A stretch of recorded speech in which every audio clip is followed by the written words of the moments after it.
as he's picked. He's really gone to range top laners, so at least one taken away that could maybe dominate the laning phase of a Whippo. But let's answer Kobe's question. Lane swap or not? Lucian gone too. Powerful bottom lanes. I think this is a better look, at least starting on blue side here for FlyQuest. I'm kind of worried. I hope that they don't first pick the Nautilus though. The Nautilus that was previously banned. Has been the go-to. Okay. You know what? I changed my mind. It's actually a good pick. Why? Because you just have to be positive. Because they did it. That's why. I love it. I don't want Nautilus. First pick Nautilus. Actually, this kind of works in the draft here. Good one, Kobe. All right. What's next? All right. Well, let's see if they have to play into another Guma Kalista. His first 2 games at MSI were quite impressive with it. The thing that's really scary too, you know, obviously Guma likes the lethality Kalista, but it just further enables Keria to pick all of his Keria style support champs. So I'm very worried. Usually they go with Kalista plus champion for Faker. Previously they were focusing Orianna, but obviously Orianna's banned this time around, so they go to Taliyah instead, because then if you go Azir into it, Taliyah is already kind of counter good matchup into it. And then T1 will usually grab Keria's champion after this to ensure that they get you know, his preference for that as far as answering what the bottom lane of FlyQuest will be. Doesn't seem like there's going to be any change there. No real big surprises. They go back to the Nautilus Varus here. They have, you know, had time to warm up with it. Very true. So see if they can change the stories. And there's that Azir. As you said, Jensen had nowhere else to go. The Orianna ban away from T1. You know, again, premedicated. Premedicated? What's the word? Was it medicated? Hey, you're premedicated coming to the show today. Bro, been in China for 2 days. Premeditated. There we go, yeah. I got you. Thank you, you gotta save me. I will save you, but first I'll make fun of you. That's okay, I'm fine with it. I'm used to that, there's no problem. All right, the Sejuani hover here. You reckon? Yeah. Locked in. Technically flexible? It is actually. T1 do this. They're such an annoying team to draft against because they have so many flexes for support or top. You never know where anything is going. As you said, I'd say like 80% to jungle, but yeah. But they did it in playoffs. They did this in playoffs. That's what the most annoying thing is. Keria plays Sejuani support. We'll see. We shall see. It's going to depend on the top lane pick as well. So let's see what FlyQuest want to try and ban away. Wow, T1 gives some respect here to Inspired Viego, expecting him to go a damage route. I guess they're thinking that Whippo being on blue side is going to have to go a tank. I would say that's not necessarily true, but T1 will have guaranteed counter for Zeus regardless. So can you blind Urgot into something like this? We know it's been a favorite of his, but I mean, range deals with him a lot, and Zeus plays range tops. Yeah, I feel like you're asking for like a Vayne then. But you are actually. if you do that and don't want that heat. So Rumble banned off as well, expecting that, you know, they're like, yeah, you know, it could be a Keria support Sejuani, but we got to account for the other flexible possibilities there. The Rumble taken out as well. All right, so Xin Zhao, the other one of the really strong duelist AD, sort of threatening AD jungles, because again, I think T1 are kind of expecting Whippo to be blue side blinding a tank. And there we go. All right, it is going to be the jungle Sejuani, and it is going to be the extremely scary, very advisable to lane swap against Kalista Ashe, the double hail of blades.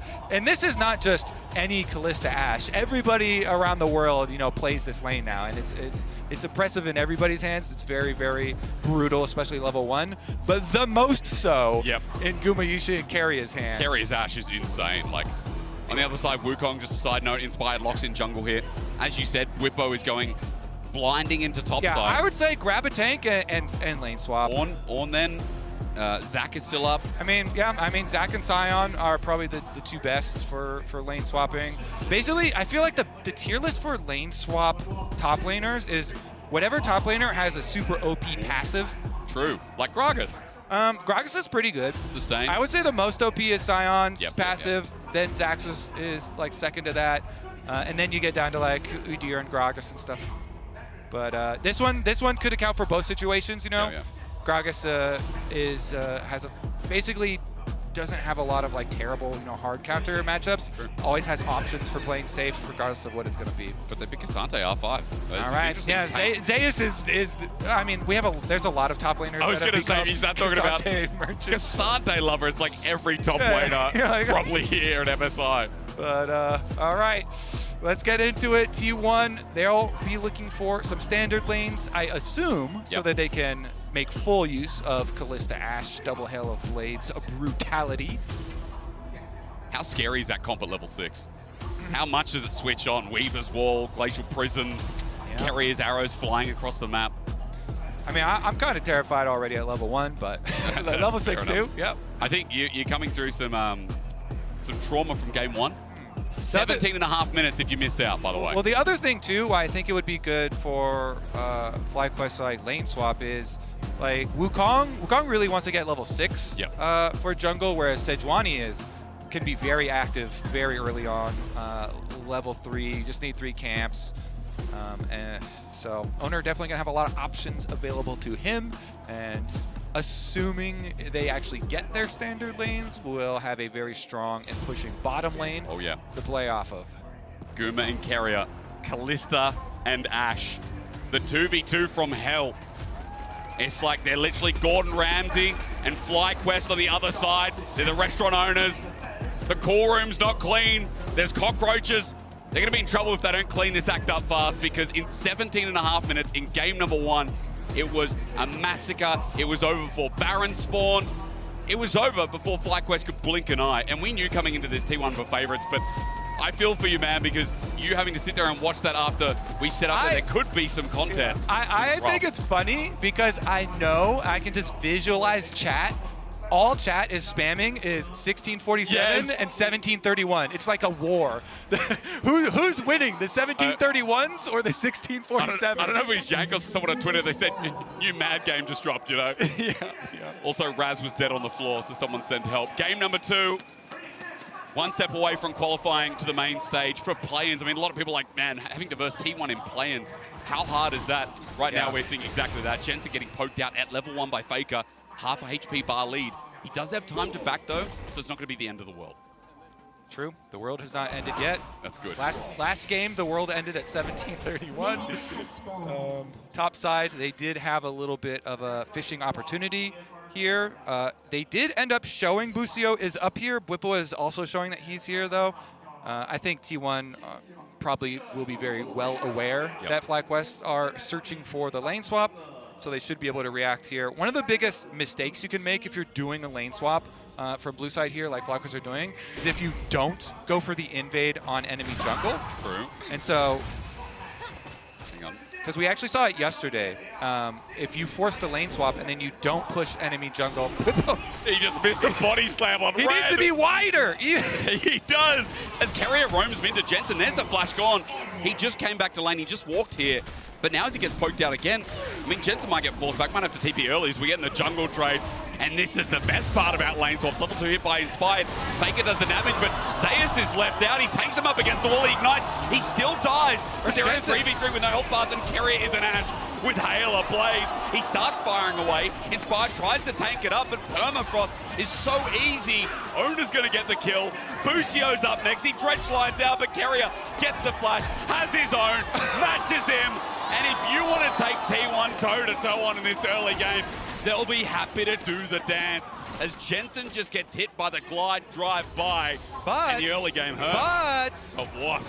CS. Jensen got 8 CS during that level 1 fight. Copy that. The Azir had some CS there off of it. Bwipo going to have to play into level 3 Guma with a stacking wave down here. Quite the level 1 there. So let's realign a bit, because I feel like I sold FlyQuest a little bit short, and you can't let me do that when I'm on broadcast with you, Kobe, because at least it was a trade. As you said, CS mid. Also, Bwipo getting the kill. Small gold lead for what it's worth in this lane swap. Yeah. We'll see about the ramifications of this one. You're smiling still, and I'm not sure if that's a good thing. Yeah, it's because, you know, watching that fight as it was happening, I was like, oh, they're making the call to keep the Azir mid. They feel like the Azir wouldn't have made the big difference in in that little skirmish. So in the end, we'll have to evaluate afterwards. But they do send Busio down here with Whippo to make sure that he can actually stay under the tower versus Guma and Keria. And so they will be able to at least stick around for that minion wave of experience. But bottom side is the one that does not have the extra 50% damage reduction to champions for the first 5 minutes. And so Guma already was able to knock off a turret plate for himself. And then you end up in a situation where you've got Masu as a top lane Varus, which is not bad. Top lane Varus was actually just meta in itself. Meowin did it over in the LEC. Yeah, and was completely spammed in solo queue for quite a long time. So it's not like a bad thing, but it definitely is going to be painful for Whippo and Busio down on the bottom side, because they're also probably going to get dove by Owner. Owner's heading over, so I want to look at bottom lane. Thank you. Here we go. Permafrost, remember, is what you got to look for. Busio gets hit hard and doesn't even give it a chance to react. Double turret shot for Owner, well juggled as Guma picks up the first kill. Now onto Whippo, level 3, body slams in. He attempts, but Keria kites it out. He parries, but doesn't survive. It's a small trade, but remember, Guma's got time with the wave. There's no TP, and he just picked up a double kill. Yep. T1, successful dive, really smart from them. They already had chunked him pretty low under the tower. They built up the wave again. They call Owner over. They don't let FlyQuest have any sort of breathing room here. And then look at how they started. Owner got the knock up onto Busio, and then they piled in damage really, really quickly there, forcing him down. They want to go with the second one. Whippo knows that Keria's probably going to be the one to try and take it, and so he does a really, really heads-up move there. Goes for the body slam, does get the chunk damage. So even with the barrier there for Keria, the extra turret shot does finish him off and at least get them the counter kill. But still, massive, massive advantages here for T1 out of the attempted lane swap and their answer in fighting the jungle invade level 1. You can see XP comes on the side of your screen there. Masu is level 6, so at least that ulti's online, but as you said, bottom side set up for success. Even Faker's here in a good position despite the CS advantage because he got the earlier kill. I think we also need to mention that the lane swap has been reversed again. It was bottom side of T1 that went top with Keria starting it off. But Masu looks like he wants to actually match it now here on the Varus with 6 himself. And I like this from T1 because the power of the grubs is increased on this patch, substantially so.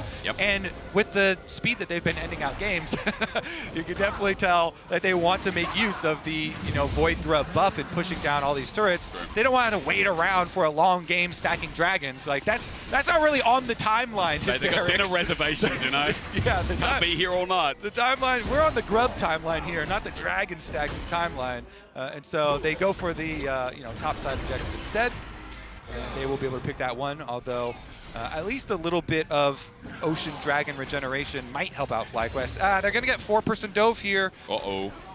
Owner how close to level 6. It looks like he's half the way there, so ignore Inspired's walking. Fake has the wall, but not needing it. Remember, Masu with the lockdown is what we're looking for, how they survive. The level 3 Nautilus going to try. Under turret, it gets a little bit janky as Owner takes it up. Ends up being a trade here, but Guma picks up the kill. With the plate on top of it as well, Inspired hovers off to the side. But he can't get anything done. The damage is already done. Jensen also pushed another wave from mid lane there to get up to tower. It looks like, and Masu, I thought, did a really good job there, saving his flash and then getting out to safety, so they got the 1-for-1 trade, and Masu got to stick around. He's still up there, but Zeus is going for the one. He is, though, level 6 of both of them, but still wants to take it. I mean, Zeus got solid killed a hell of a lot in playoffs, and bro, he's getting on the edge again. Yeah, if that had hit, because like you're saying, they were 1 minion each from level 6, they were about to get it, so he was thinking, I ghost at him, I hit my Q3, I kill a minion, I get him in the ultimate, but if you don't hit that Q3, it's like step 1 of the plan. Nice trade from Faker, actually. Gets a phase rush, chases after Jensen. Turret shot taken as well. Half HP if he gets forced out again. Remember that TP still has a quarter of the cooldown left. Guma is going to be so insanely scary. There was a sigh at the start as well. This game, Guma with 3 kills, his opportunities done already. Especially with the lethality build, you're going to see these, these Qs from Callista, just like massive chunking people. Let's see what he can do with it, because he returns back top lane. I like this. Then they can keep pressure up here, continue to push down, because bottom side, even with Zeus kind of using everything there, he's got his teleport and assume it's just going to go right back. And remember, part of that gold lead on Gumayushi as well comes from the double turret plate top, bot as well. They're looking to set up for more, Kobe. Even TP being burned. Where is that? It's back bottom. Back bot, Just okay. Back bottom. servers. You're baiting me.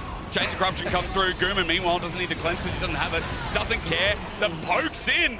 Carrier tanks up turret again while T1 have to get out of dodge because Jensen with the ulti sends him back, but one minion maybe saved the day. Owner running for his life with Guma over the wall. The Weaver's Wall brings Faker back into melee range. Seismic jump flash away from it. Jensen is caught between a rock, and a rock. Faker on the back end still pokes him down. Just when you think Fly can get revenge, T1 still reigns supreme. Another rock, and another rock, and another kill, and another kill, and another kill for T1. You can tell they really want to keep forcing around Guma. You know, this Fed Kalista that we keep talking about, this lethality build. Good night. Carrier's timing was sick, man, and they are making fun of North America. T1 in play-ins, like, get them out of here, put them in this main stage. Good night. Oh, man, the timing on the arrival there. The teleport comes in. If you want to do that at home, it's actually not that hard to time these teleports. You know, you just aim your skill between the teleport location and your fountain. That's where the person will arrive, and then, never mind.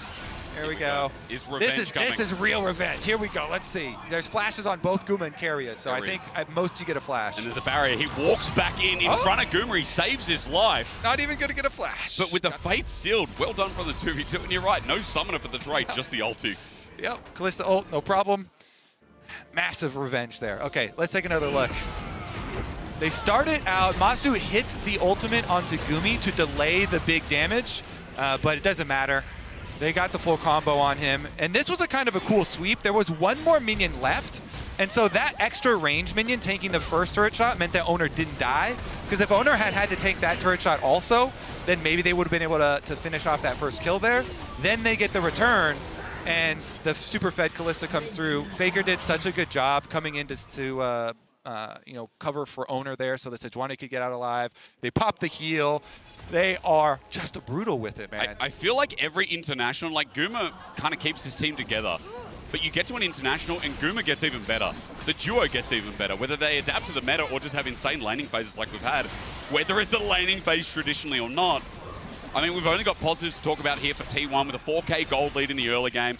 Now with 6 scrubs yet again here, like, it doesn't matter. 6-0 Kalista, you got to take it down. You got to find something to slow this game down, I feel. Because FlyQuest again are getting run over. You know what this game is? This game is double or nothing. Can you beat 1647? Oh, again? Wow. T1 set the all right, pace. fine. You were able to barely squeeze by game number 1. How about second chance here? Okay. As they're going to be calm for 1 second. Faker, though. Okay. Is going to get a tiny sliver of chunk damage while the rest of the squad just takes care of mid lane prio into dragon pickup for themselves. But I would say, you know, biggest thing, T1 are able to keep forcing around Guma. Like, FlyQuest need to make sure that the fight is not around this Kalista, because you're just not going to win it around him. He's way too far ahead. There's too much power. And because of the popular lethality Qmax build, it's a burst damage build that is so good so early on, plus you have the most gold in the game. So either you have to get people alone. Like Faker maybe, seismic shove though, it's countered, Inspired didn't go in as it's Carrier's ulti that swings and misses, but Faker still pushes them off of the turret. Inspired flushes under and finds it. Everyone survives. Okay, FlyQuest got a shutdown. That's something, but Busio went to an adventure. He decided to go through the wardrobe. How did he get in there? And he meets with the White Witch. I mean, Guma just picks up another kill because of it. I want to take a look at how he got in there. We were all looking at topside though, where FlyQuest did make a move away from Guma, away from the fed Kalista, and they took down. Ulti. Massive just gonna heal away. But just like that is, remember plating still, I can't believe plating's still up.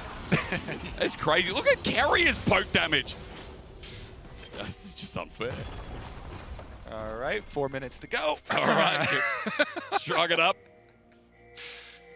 Let's see here.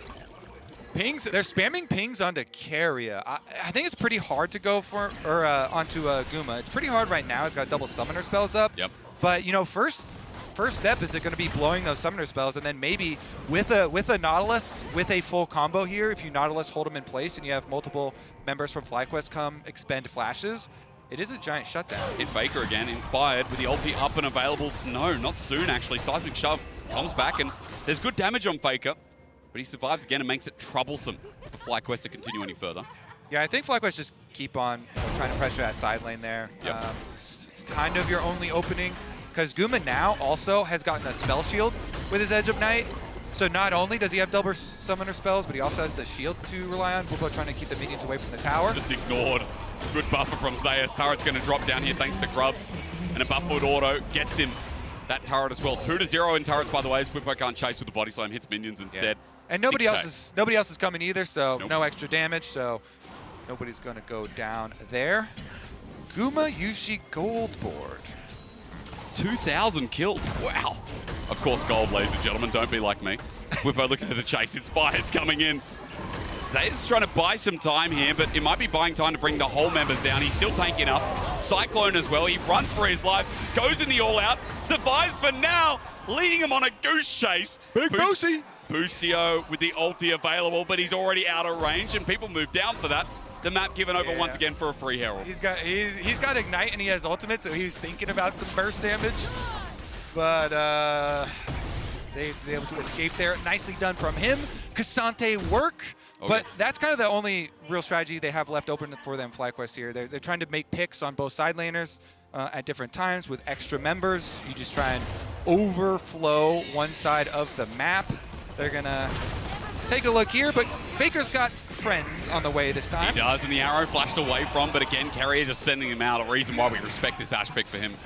Jensen can't do anything. He just stands there, tries to outrange, but Inner turret's about to go down thanks to Grubs yet again as T1 stack as a 4-man in topside, making it unapproachable from Fly to get anywhere near. All right, another tower down. 15 minutes on the clock. We'll keep having our speed run check-ins. You're like someone who's in Woolworths as the Mascot Lane economy snapshot pops in our face.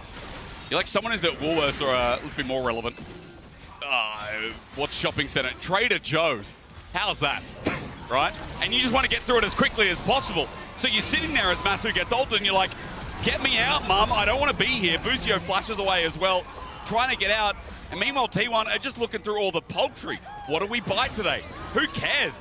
Get everything. You got a credit card with about $20,000 on it right now. FlyQuest can't manage that. They're stuck with you. Okay, well, they avoid death, though. And Masu here, flash blown now, definitely going to have to play a lot safer, but given the circumstances, and the difficult job that was kind of handed to Masu and holding that mid lane here for a while, I think he's played pretty reasonably. Faker teleporting on down to the bottom side. This is one of the things, too, when you examine T1 and a lot of their stomps, that they do so well is consistently keep up full pressure on side lanes. You saw it in the first day of MSI, where they had giant CS leads, even when kill score was pretty close to the top, and objectives and everything, that was swing and a miss there. But they're constantly pushing out side lanes first, then going to either pick up their kills or their objectives here. And so they ensure that they not only keep this lead, but increase it. So hard to see again how FlyQuest can stop that side lane down. I mean, extended throughout. Inner's gone top side. Inner's next up on the menu bot. Means that with his push as well, Dragon goes down. T1 had that stacking element this game as well.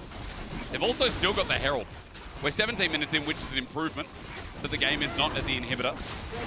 But still the Herald to push in as Dragon goes down regardless.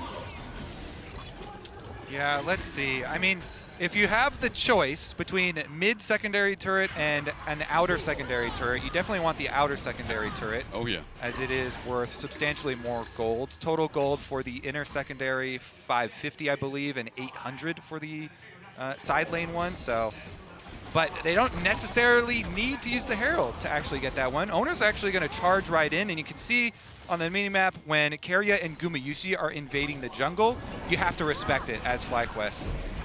Really do. That Herald comes through, and part of the invade means that now T1 pushing up with the Herald alongside it. There you go. Tries to use that vision advantage, but no driver means no extra void mites. True. Inspired coming in for a flank though. Here's the arrow. Not going to catch him. He goes into the clone. The real ulti though hits the prison down, and Kuma just bursts. Wow. If you have children, don't let them watch. Yeah, that was brutal because they had Carrier Ash Arrow. It got the clone, but because of that, you know, Owner is able to hit the Sejuani ult on the fresh W usage from Inspired, and he got comboed. Weaver's Wall comes through as well. Whippo trying to delay, but he flashes out. No response, no chance. Inner turret down. FlyQuest are burning summoners like flies here. They just keep falling and falling and falling.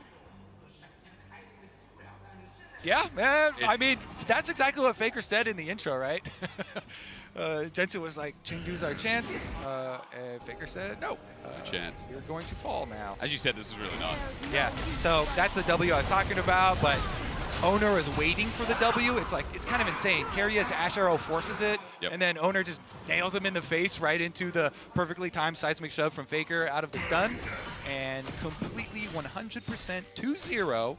Wukong down, plus secondary outer turret down. That's a big... Yeah, but look at that little blip on the left. You see that one? A blip. You see that little blue dot? I like that blip.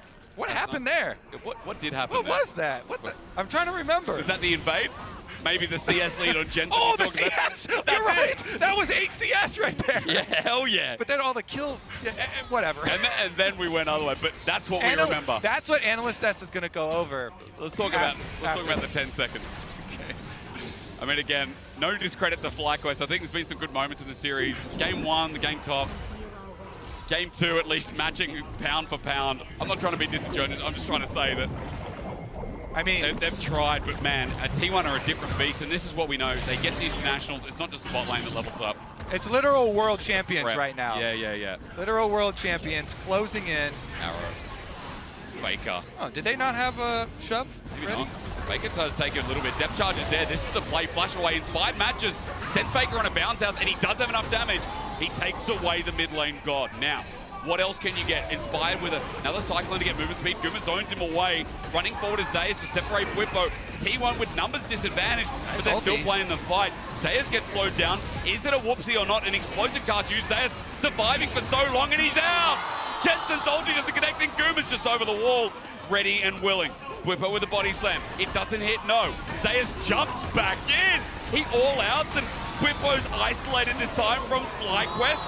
T1 are making fun of them. They are squashing them beneath their boots with the TP out. Zayas is just having the shy arc, isn't he? He goes in, he trades off, but it's all for a good cause when you know the rest of T1 are going to style on them. Let's keep those combined kills per minute up, okay? Yeah. I like it. Keep that action up. They're going for it. They're sending it. Masu. Arrow's going to be absorbed at least. At least there's something there with the Edge of Night, but T1 still have to push in, and they've got the damage for this inner turret to make yet another gold acclamation. There's a lot of pings on this ward. Well, and they kill the ward. Okay. Never mind. There was a teleport from Jensen and Whippo as well. Maybe like a double teleport play when Whippo got back up is probably what the pings and comps might have been about. We got to Baron, by the way. Okay. We got to Baron. So that means FlyQuest could steal a Baron. That's right. And then what? Then you wait inside your base for a while until another thing happens, and then you steal another. Okay. Another one.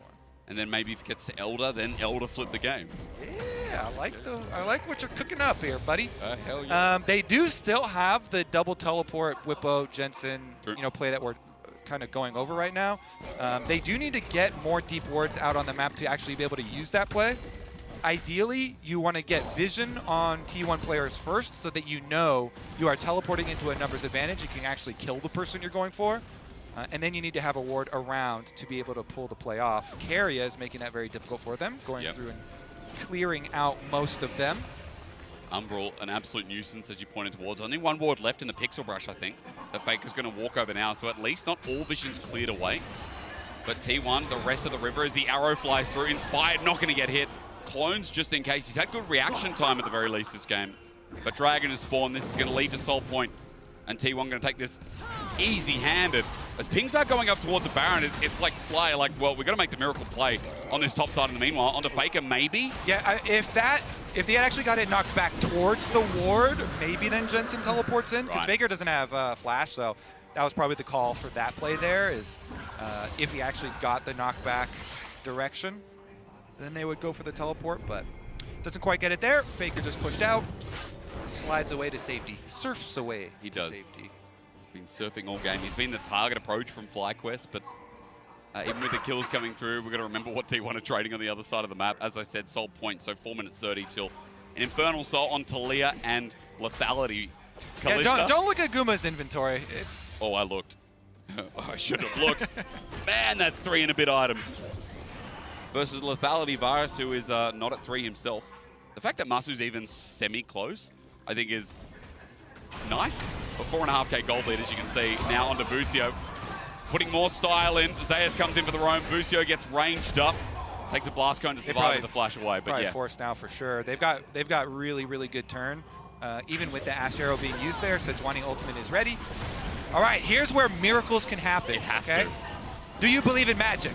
Well, you need to. North America need to. Inspired goes in at 8k early. It's a good setup on a carry, but a Fate's Call gets him out of dodge. The seismic shove, though, takes away the jungler. And in the blink of an eye, the miracle is done. And FlyQuest now coming in a little bit late. Flippo with the explosive cast is nice, but it's not enough. And it's Faker's an easy teleporting. Busio, you're next up, hey. Faker. Get him! Wait, he's running into it. Maybe Faker doing a little bit of running, but the Zhonya's says otherwise. They run back in. He flashes back to the safety of Gumayushi. Ona just taking no damage as Guma's just running front line. Carrier ran in for a bit of burst himself and almost dies. But yeah, Carrier had that calculated. So calculated. He's like, it's fine. Whoa, Jensen. Trying onto Guma, flash away, arrow doesn't connect. Carrier with his last whim doesn't find it, but at least some kind of response play. Flippo's not done. Oh, he wants to dance with death. Meanwhile, not quite. Yeah, Zayas here just knocking on the door. DP just in front of his face. Wait, doesn't have Cyclone.